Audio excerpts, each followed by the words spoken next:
जिसको भी आपने वोट दिया उन नेताओं ने आपका और आपके बच्चों का आपके गांव में काम किया है कि नहीं किया है?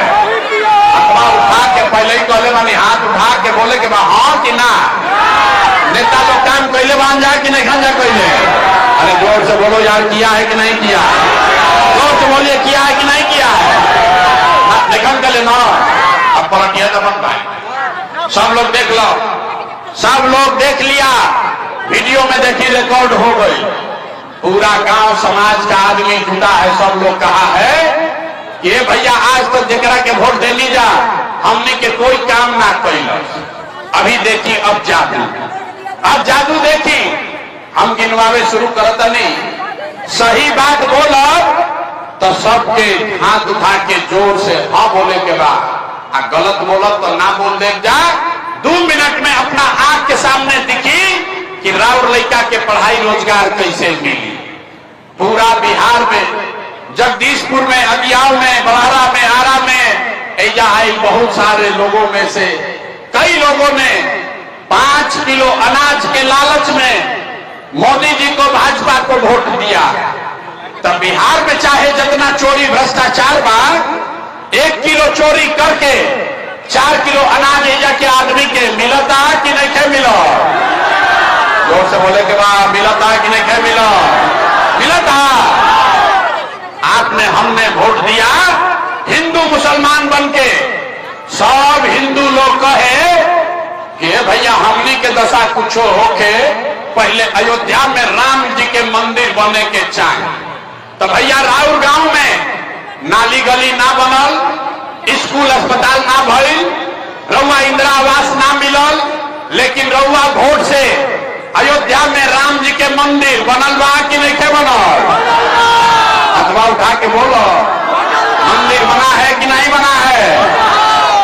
आपने हमने वोट दिया, कई लोगों ने नीतीश कुमार को। लोग कहो कि ना हम मोदी के ना दे, हम तो नीतीश के दे, हमारा पानी चाहिए, बिजली चाहिए, सड़क चाहिए।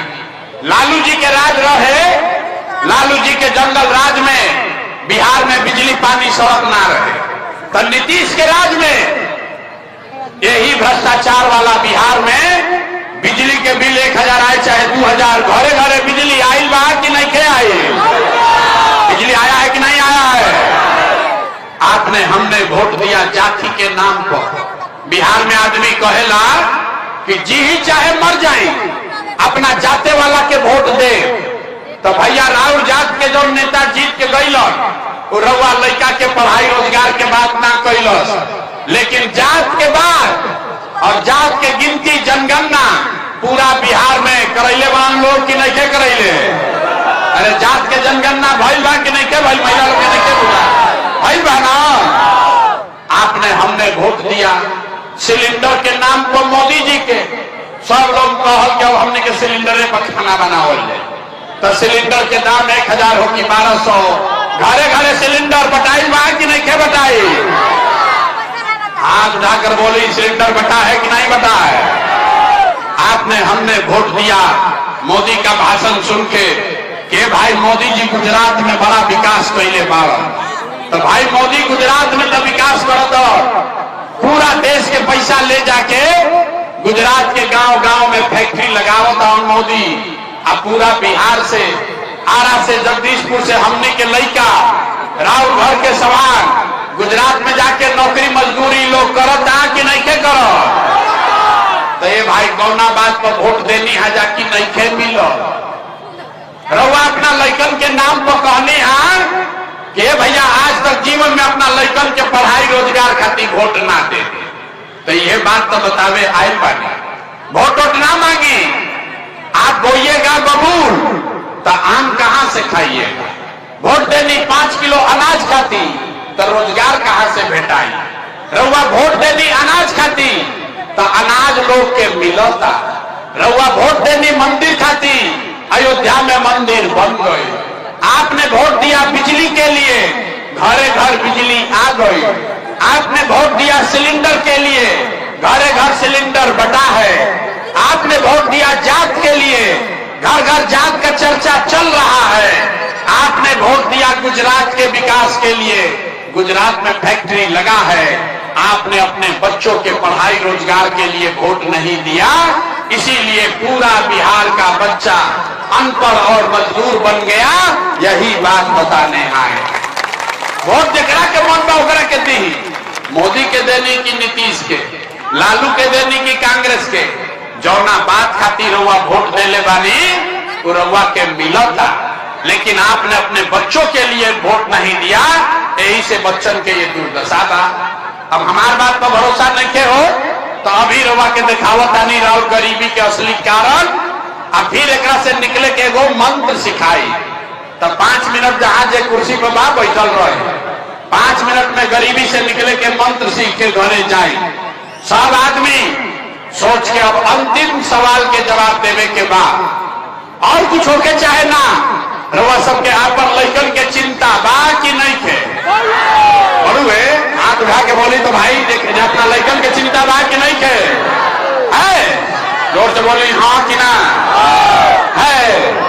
अरे भाई जगदीशपुर में सब आदमी झूठे बोल रहा, तमाम आदमी बैठा हुआ सबका सब झूठ बोल रहा। आपने कहा रउआ सब कहानी आजा देख लो भाई, हाथ उठा के सब लोग कहल कि हमने के लइकन के बड़ा चिंता बा। हम अभी रउआ गांव में बाजार में आयल बनी, रास्ता में अगर 100 गो बच्चा भेटल, आपके गांव के जगदीशपुर के भोजपुर का अगर 100 बच्चा मिला, आधा से ज्यादा यहाँ के बच्चों के शरीर पर, आपके बच्चों के शरीर पर शुद्ध कपड़ा नहीं है।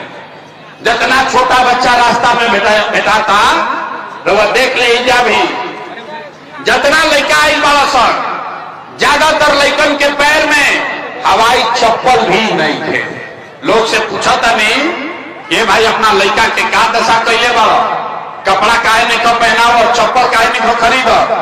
लोग कहता ये भैया इतना गरीब बानी, कहां से कपड़ा पहनाई, कहां से खिलाई, कैसे पढ़ाई?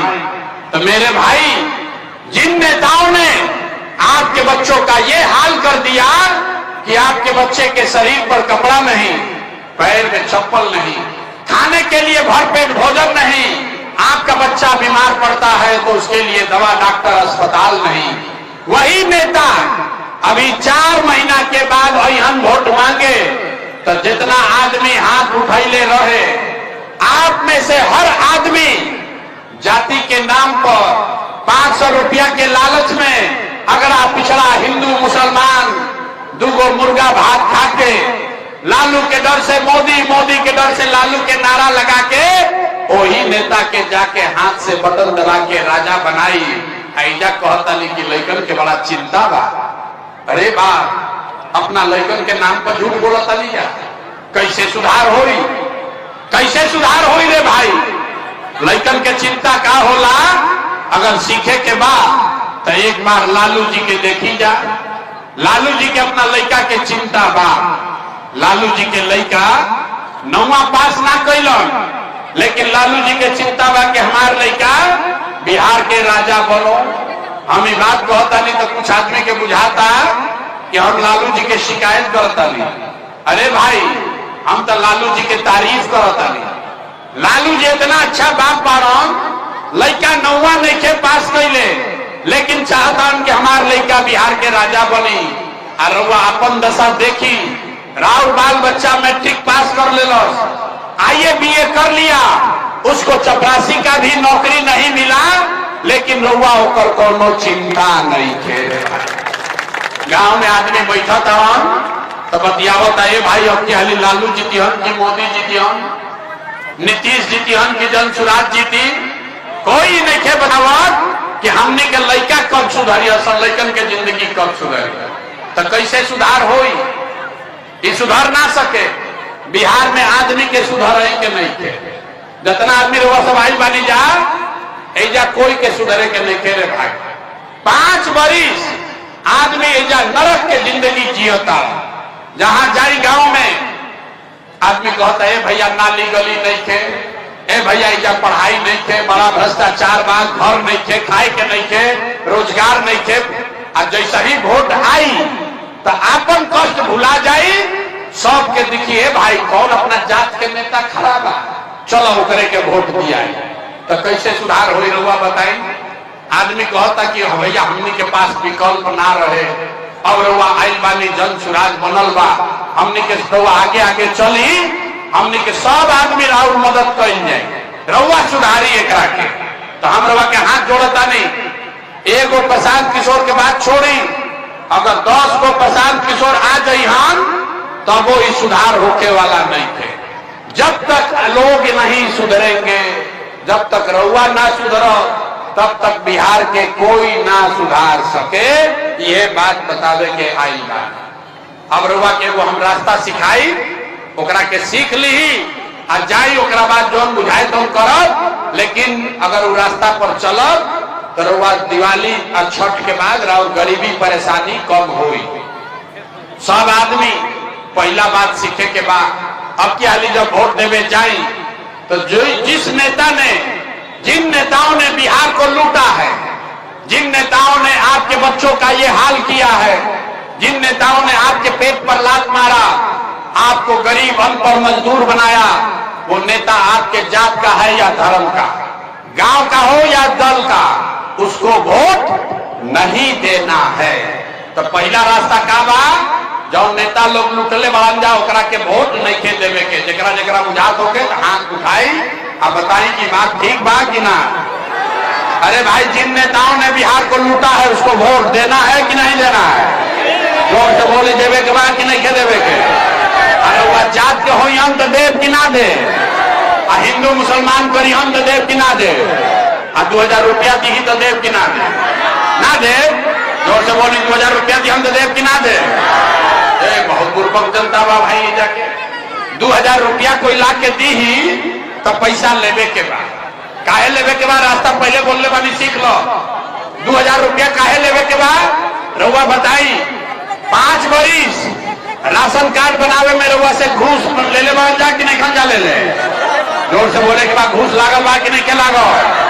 अरे राशन कार्ड बनावे में घूस लागल बा कि नहीं के लागल? बिजली के बिल गलत आवत है कि नहीं के आवत? जाति प्रमाण पत्र बनावता नहीं तो पैसा लागत है कि नहीं के लागत? और सबके गांव में शराब बेचाता है कि नहीं के बेचा? जोर से बोली महिला लोग, बोलिए शराब बिक रहा है कि नहीं बिक रहा है? सीओ बीडीओ सभी पूरा ऑफिस में दाखिल खारिज करने के नाम पर, जमीन का पेपर बनाने के नाम पर पैसा ले रहा है कि नहीं ले रहा है? अरे भाई, तो 5 बरिस हमनिए के पैसा लूट के गई बड़ा सा, वही में से आके 1000 रुपया दी ही तो अपने पैसा बा ले लेवे के बाद। लेकिन पैसा लेला के बाद हंसे के नहीं थे, पैसा लेला के बाद एक संकल्प अब मंत्र सीखिए, जो चल गई भूला जाइए। एक मंत्र सीखिए, गरीबी से निकलने का मंत्र। एक संकल्प लेना है, इस बार जब वोट देने जाइए, जेकरा के मन होके वोट ओकरा के दी, लेकिन जब इस बार वोट देने जाइए तो एक संकल्प लीजिए, इस बार वोट किसी नेता के लिए नहीं, दल के लिए नहीं, जात के लिए नहीं, हिंदू मुसलमान के लिए नहीं, 5 किलो अनाज के लिए नहीं, मंदिर मस्जिद के लिए नहीं, नाली गली के लिए नहीं, लालू नीतीश मोदी प्रशांत किशोर के लिए नहीं। इस बार वोट जीवन में एक बार वोट सबको अपने अपने बच्चों के लिए देना है, अपने बच्चों के पढ़ाई और रोजगार के लिए देना है। ताली नहीं के बजावे, अपना मुर्बक बुझाता, हाथ उठाई और संकल्प ली, मुट्ठी बांधिए, एक एक आदमी हाथ उठाकर संकल्प लीजिए, इस बार वोट अपने बच्चों के लिए देना है कि नहीं देना है? अपने बच्चे के लिए देना है कि जात के लिए देना है? अरे जात खाती देवे के बाद कि लड़कन खाती देवे के बाद? आधा आदमी के ना बुझाई के भाई बच्चा खाती वोट देवे से का होई? अभी जादू देखी का हो। रउआ मोदी के चेहरा देख के वोट देनी तो चाय बेचे वाला मोदी देश के राजा हो गई। रउआ लालू के चेहरा देख के वोट देनी तो भैंस चरावे वाला लालू यादव 30 बरिस से बिहार के राजा बाड़न। रउआ नीतीश के चेहरा देख के वोट देनी तो वैद के लड़का नीतीश कुमार 20 बरस से आप पर शासन कर रहे हैं। एक बार हमारा बात मानिए, एक बार अपना बच्चा का चेहरा देखकर वोट दीजिए, आपके वोट में इतना ताकत है, आपका बच्चा भी बेरोजगार नहीं रहेगा। अब अगर बात बुझा गई लोग तो फिर से हाथ उठाएं, मुट्ठी बांधिए और जोर से बोलिए, अपने बच्चों के लिए वोट देना है कि नहीं देना है? नेताओं के लिए देना है कि बच्चों के लिए देना है? जोर से बोलिए, अपना जात खाती देवे के बाद कि लइकन खाती देवे के बाद? झूठ नहीं की ना बोलो, झूठ नहीं की ना बोलो। तो अगर वह झूठ ना बोल ली, अपना लइकन खाती वोट दे, तो अब की हाली जब रहुआ दिवाली या छठ बनाई, अब ताली बजावे के समय आवता। इस बार जब आप दिवाली और छठ मनाइएगा तो छठ के बाद ये आपके जीवन का अंतिम, आपके गरीबी का, आपके बदहाली का ये अंतिम दिवाली और छठ होने जा रहा है। अब सब ताली बजा ले लो, बुझाई ला कैसे छठ के बाद ऐसा कौन करिश्मा हुई? तो छठ के बाद अगर आपने अपने बच्चों के लिए वोट दिया, जनता का राज बना, तो एक पहला संकल्प क्या बा? जन सुराज का पहला संकल्प क्या है? नाली गली बनो चाहे मत बनो, स्कूल अस्पताल जब सुधरी तब सुधरी, लेकिन साल भर के अंदर, सब लोग याद कर ली जा, साल भर के अंदर जितना रहुआ घर के सवांग लड़का बाहर गए सब रोजगार मजदूरी करे, जो बच्चे पढ़ लिख कर यहाँ बेरोजगार बैठे हैं, ओकरा सरकारी नौकरी मिले चाहे ना, लेकिन सभी के लिए कम से कम 10 से 12 हजार रुपया के रोजी रोजगार का व्यवस्था यही बिहार में करके दे दिया जाएगा। ना बजल ताली, ताली ना बजल, सुनाई नहीं के दे, बात बुझा गई? कैसे ही बजाओ ताली?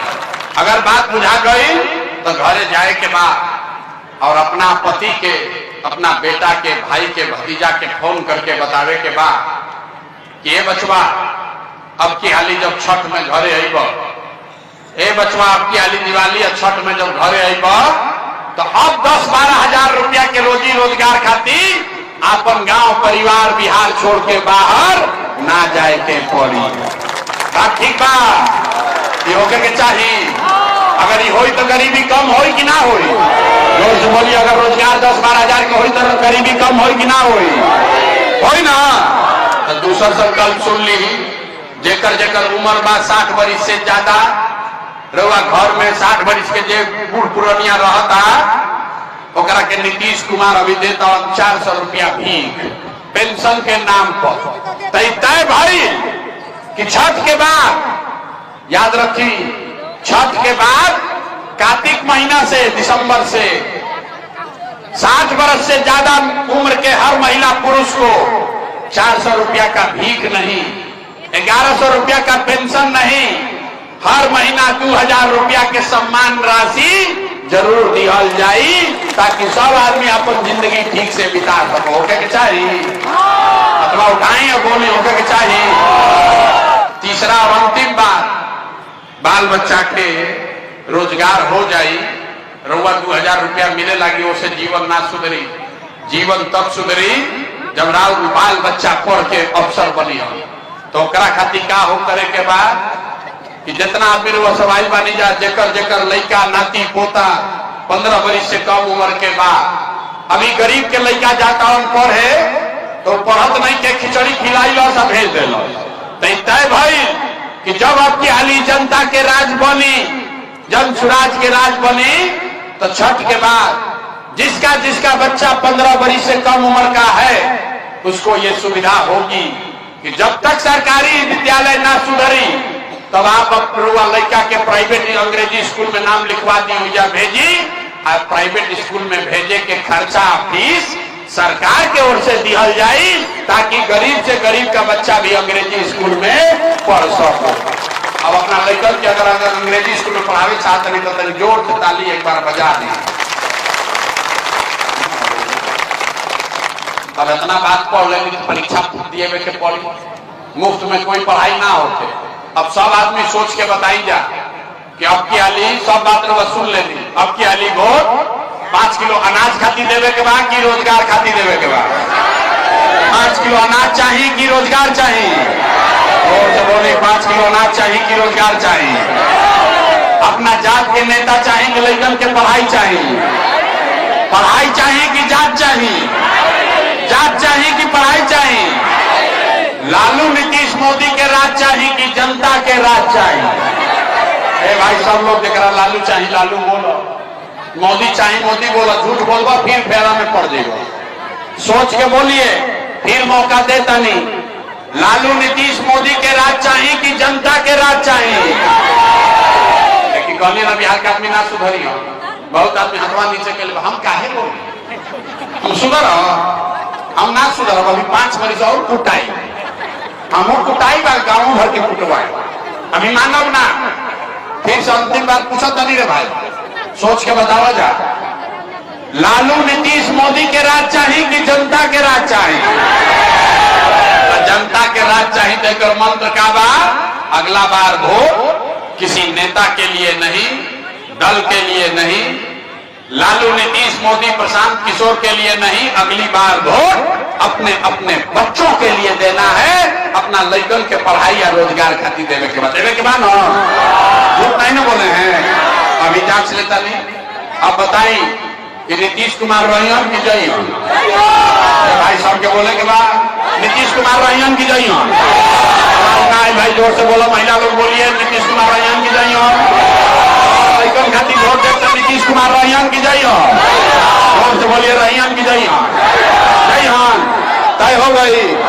अब मोदी अइयन अब कहिए भाई सब लोग वोट दे दो नीतीश के, दिया जाए काहे ना दिया? इतना बुर्बक बुझा तड़ा हमरा के। हमारा सभा में आई वाला बस पे बैठ के तो गन्ना मोदी के ना दे, फिर मोदी में देगा गवर्ना जनसुराज के ना दे। अरे भाई मोदी को वोट देना है कि नहीं अभी हमने के तय कर लिया। सब लोग सोच के बतावल जाओ कि वोट बा बिहार के तो फैक्ट्री कहाँ लागे के चाहिए, बिहार में कि गुजरात में? भाई पीछे तक बताओ, वोट बिहार का तो फैक्ट्री कहाँ लगना चाहिए, बिहार में कि गुजरात में? आवाज ना आए, नीतीश कुमार बुढ़ा भी वाला जोर से बोली, वोट बिहार के तो फैक्ट्री कहाँ लागे के चाहिए, बिहार में कि गुजरात में? बिहार में कि गुजरात में? जितना आदमी मोदी के वोट देने वाला जा सब लोग बतावा जा कि 15 वर्ष में मोदी फैक्ट्री कहाँ लगैलन, बिहार में कि गुजरात में? भाई मोदी फैक्ट्री कहाँ लगैलन? मोदी फैक्ट्री कहाँ लगाए? मोदी फैक्ट्री कहाँ लगाए? अरे तो चली वोट लेता हमने से फैक्ट्री लगाओ तन गुजरात में, मंजूर बा? ए भाई बोलिए मंजूर है? मंजूर है? तो मोदी काला वोट दीजिएगा ना दीजिएगा? तो हाथ उठाइए सब लोग बोलिए मोदी का ने वोट दीजिएगा। अगर दे तराव लड़का गुजरात में जाके मजदूर बनी तो कर दोष रहुए पर लाग, ठीक बा ना? मोदी का वोट नहीं दीजिएगा। तो नीतीश और मोदी दोनों चल गई तो के बचलवा के लालू जी, लालू के ललटेन, लालू के ललटेन चाहिए। ए भाई लालू का ललटेन चाहिए ना? जोर से बोली लालू के ललटेन चाहिए। फिर से अपहरण रंगदारी चाहिए, गोली मार काट रोज रोज होते रहे चाहिए भैया। फिर से ए लालू का ललटेन चाहिए, लालू का ललटेन चाहिए ना? चाहिए हाथ उठाई, चाहिए कि ना चाहिए? लालू का ललटेन चाहिए। तो लालू नीतीश मोदी तीनों हट गई हम, झाड़ू से बहरा गई हम, तो के बची? के बची? लालू ने लक्ष्मी जी के दिवाली में पूजा करीला, पूजा लक्ष्मी जी के बुलावे खातिर क्या करीला? हमने के पूजा होला ना, पूजा से पहले क्या होला? झाड़ू मार के पहले सफाई हो, तो तीनों जना झाड़ू मार के साफ कर दिया जाई, तब लक्ष्मी आई हम, जनता बच जाई हम, तब जनता के राज आई। तो तीनों जना के झाड़ू मार के हटावे के बाद सब लोग तैयार बा? ऐसे बताई तैयार बा कि झूठ बोलते नहीं? ये तीनों को हटाना है कि नहीं हटाना है? लालू नीतीश मोदी तीनों गईलन तो बच गई जनता। अब जोर से बोली, जवाब दे। लालू नीतीश मोदी तीनों चले गए तो कौन बचा? कौन बचा? आज में क्या हुआ? के बचो?